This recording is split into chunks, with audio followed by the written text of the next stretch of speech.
Let's look at what I go down. I'm a second bullet me.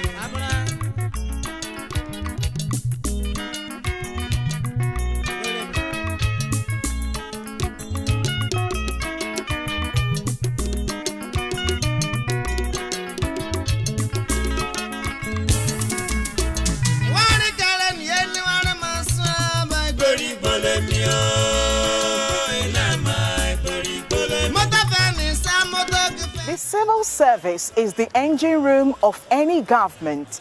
And if a government wants to succeed, it has to have the civil service right.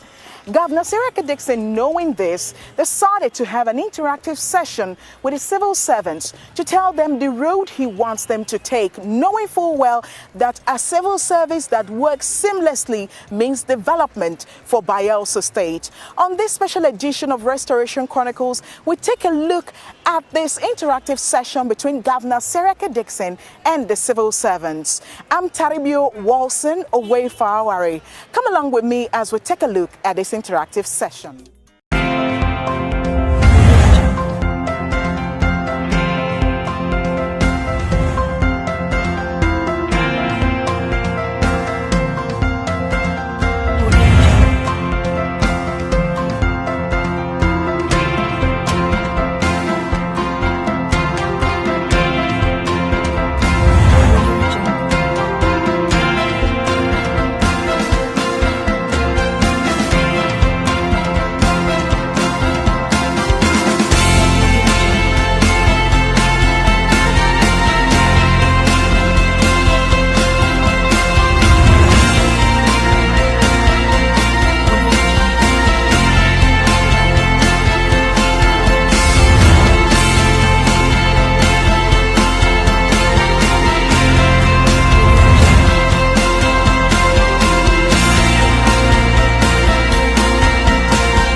We shall undertake fundamental reforms of the governance culture to emphasize transparency, accountability, due process, value orientation by all institutions of state and functionaries of the government.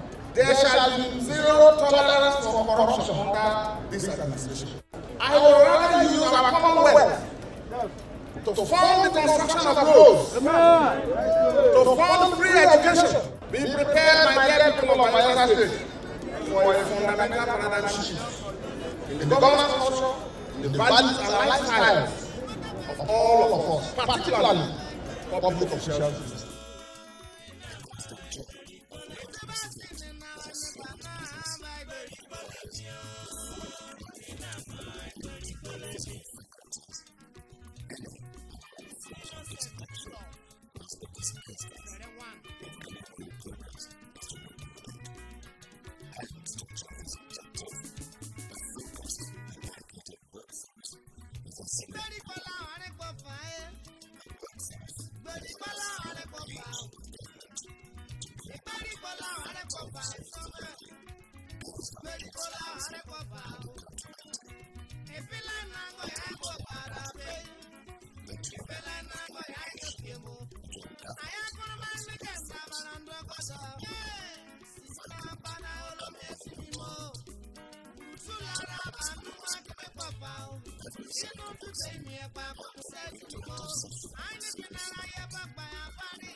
gbéra pọlẹ mi o pẹpẹ ṣù àmúnára wẹ gbọrọ pọlẹ mi bá ìyàwó bókẹrẹ kọrẹ gbọrọ pọlẹ mi àkàtà.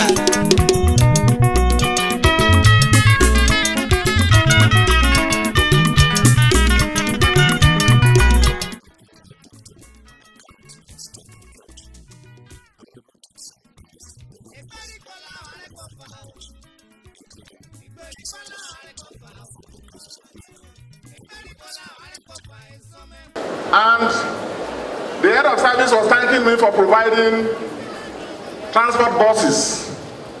I will even do more of that. Already, in addition to providing transportation for you, we are even transporting your children to school and back.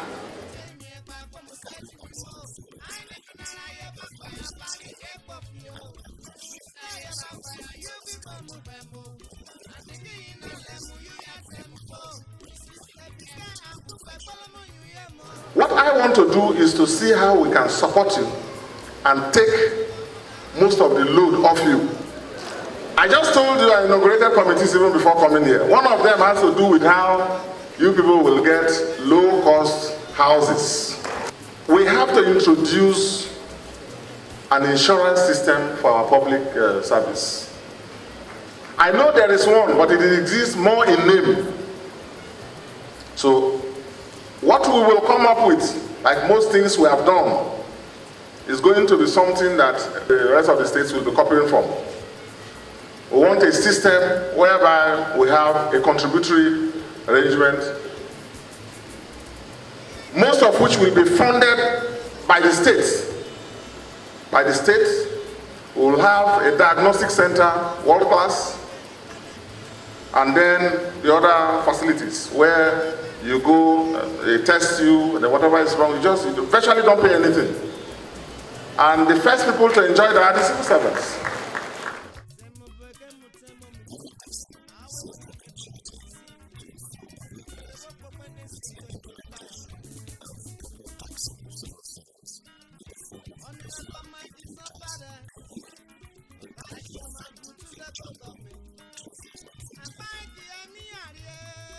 Two weeks ago, I held a meeting with all political appointees, and I conveyed to them the same message, that the state needs everybody's sacrifice and contribution, but according to law, not arbitrarily imposed. We have discovered that, of course, as you know, we have one of the least IGR by any state. And you all want development for this state. So if we are doing fraud, every file there is fraud, every memo there is fraud as part of it, you can't see development. And at the end of the day, it will be wrong, in fact unfair, to say so governor did not perform. You yourself did not perform. You yourself made the governor not to perform. By the fraud, by not going to work, by wrong attitude to work, and now by not paying appropriate tax. This state, we have a situation where a lot of people are undertaxed. There's a law in this country. I'm not proposing a new law. No new law on this. There's a national law which all states are following. This state is not following that law. And I've said that, yes, the right thing has to be done, beginning with me. And all my political appointees, I've told them that because of the flood and other things, this year, the remaining months are months of grace. But from January 1st, next year, we must pay proper tax. There are a lot of you who are overtaxed. From the technical report that has been presented to me, a number of you are overtaxed. You shouldn't be paying up to what you are paying now. But there are some others, particularly as you move up, that are not paying their fair and due share of tax imposed by the personal income Tax Act. They call it PITA. It's a law in force in the whole country. So it's not my making. All I have done is to give the political will to enforce it and ensure that the right thing is done. But if there is a law, and we all need development, my dear brothers and sisters, it's only fair that we follow that law. How much it will be, I don't know. For you, for some of you, it may be less. For others, it may be more. What I know is that it is bearable because all other states are doing it, and we also have to do the same. Everybody. Even the ordinary people in the streets, we have to tax ourselves. That is what gives you a right as a citizen. Because the state resources, particularly with the experience we had in the past years and the backlog that we are servicing, is not enough to do the major things that must pull us out. And yet, we must take a road from Nembe to Brass. Yet, we must take a road from Yanagwa to Puruma. Yet, we must take a road from here to Sabama Ikeremo and Agge. And even to beautify our state capital. And yet, we are giving free education. Free books, classrooms renovated, we are spending a lot of money training teachers and so on, scholarships. These are benefits that the state gives.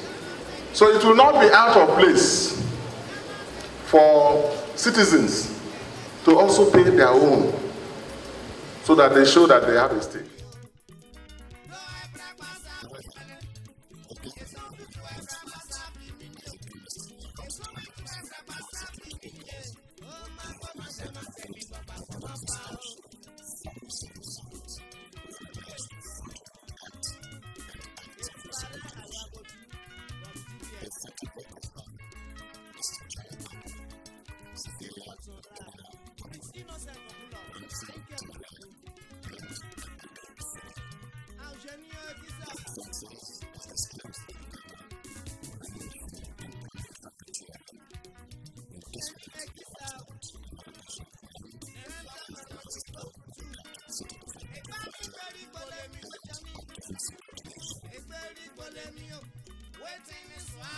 I talked about discipline, and we are going to start it here and now.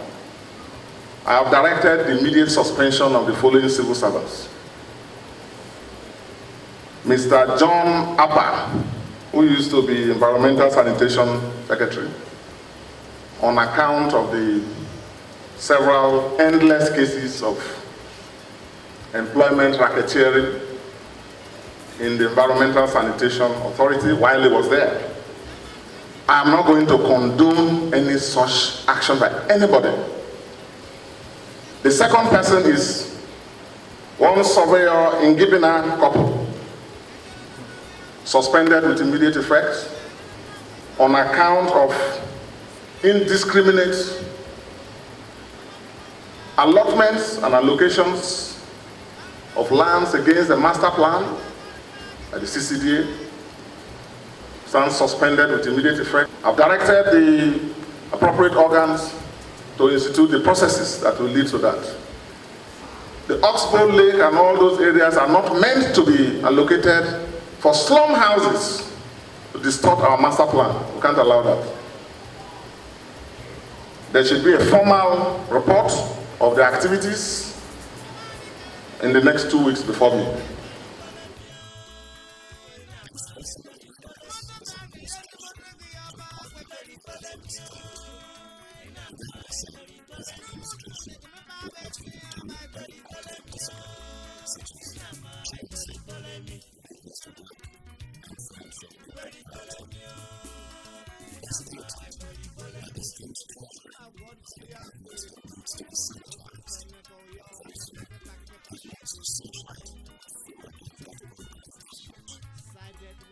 If you are working in your offices, be careful what you do. Be careful how you do it. I've just announced this few to show where we are going. Everything the civil service needs to be efficient and to be result-oriented, your government will provide it. We will support you. We will train you and give you the equipment that you need to work with.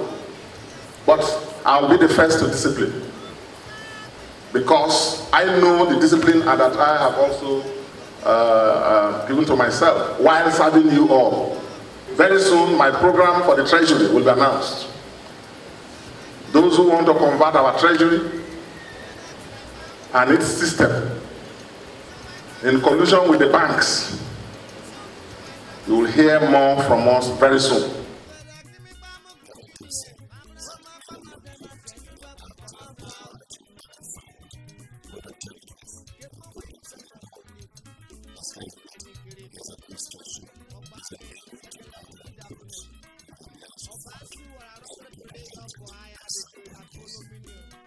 Payroll fraud, for which, as we speak, there is a law. Already, I'm getting the intelligence, we are collating it. We want to get more, so that not only are we going to take them out of the system, the prison will be ready very soon. They don't need to worry, they don't need to travel far to Ahoda. It's just Okaka here. And we want a sizable number before we start.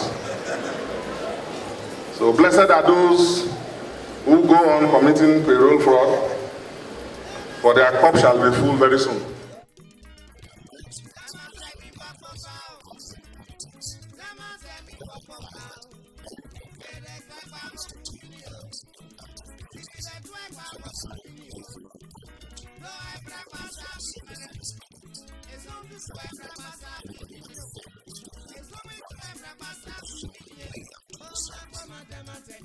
The civil servant, on a good day, on a better day, is a political leader, and another day is the contractor, is a businessman, some other of which is a civil servant. Now listen, if others have been taking that, I, the Honorable Dickson, will not take that from a civil servant. Once you're a civil servant, you must be prepared to abide by the ethics and the standards of the civil servant. Whoever you are, however you think you know somebody, I know them more than you. People you think you know, and I mean know them past. So once you're a civil servant, you must draw the line. You must come back to the ethics of the civil service. When you are tired, you resign or retire. Then you come and join us in this our poto work. But as long as every day, every month, you go and collect salary,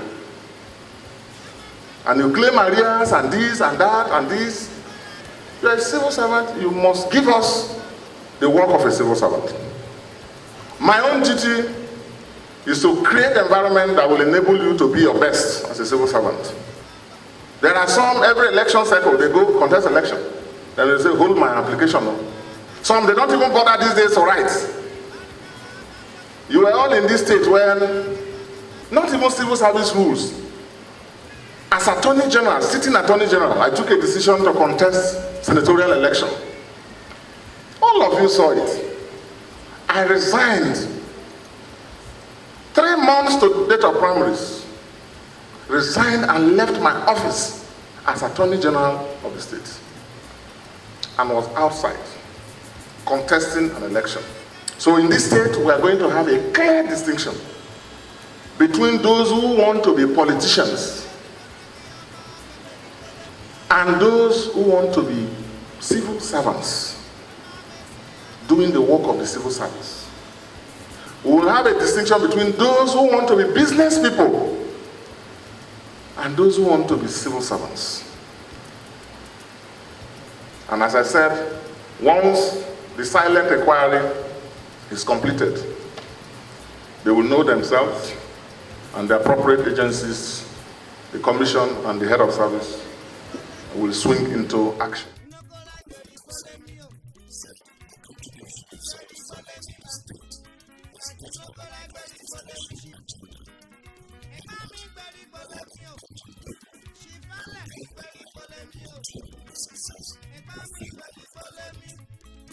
also thank you for the support and the prayers and the solidarity our government has enjoyed from you all, the hard-working, committed, dedicated, and selfless civil servants of the state.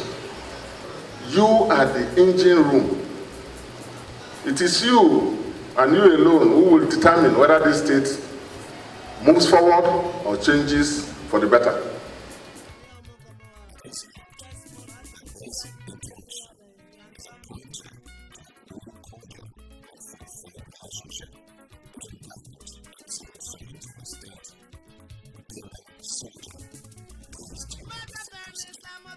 Civil servants are committed, disciplined, and hardworking. And that is what Governor Seriake Dickson wants to see from the civil servants in Bayelsa State.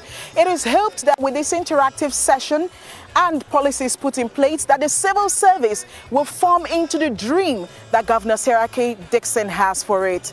We've come to the end of this edition of Restoration Chronicles, but then join me again next week, same time, same station. I'm Taribio Wilson Oweifa Ado Onwa Aloa Mbana.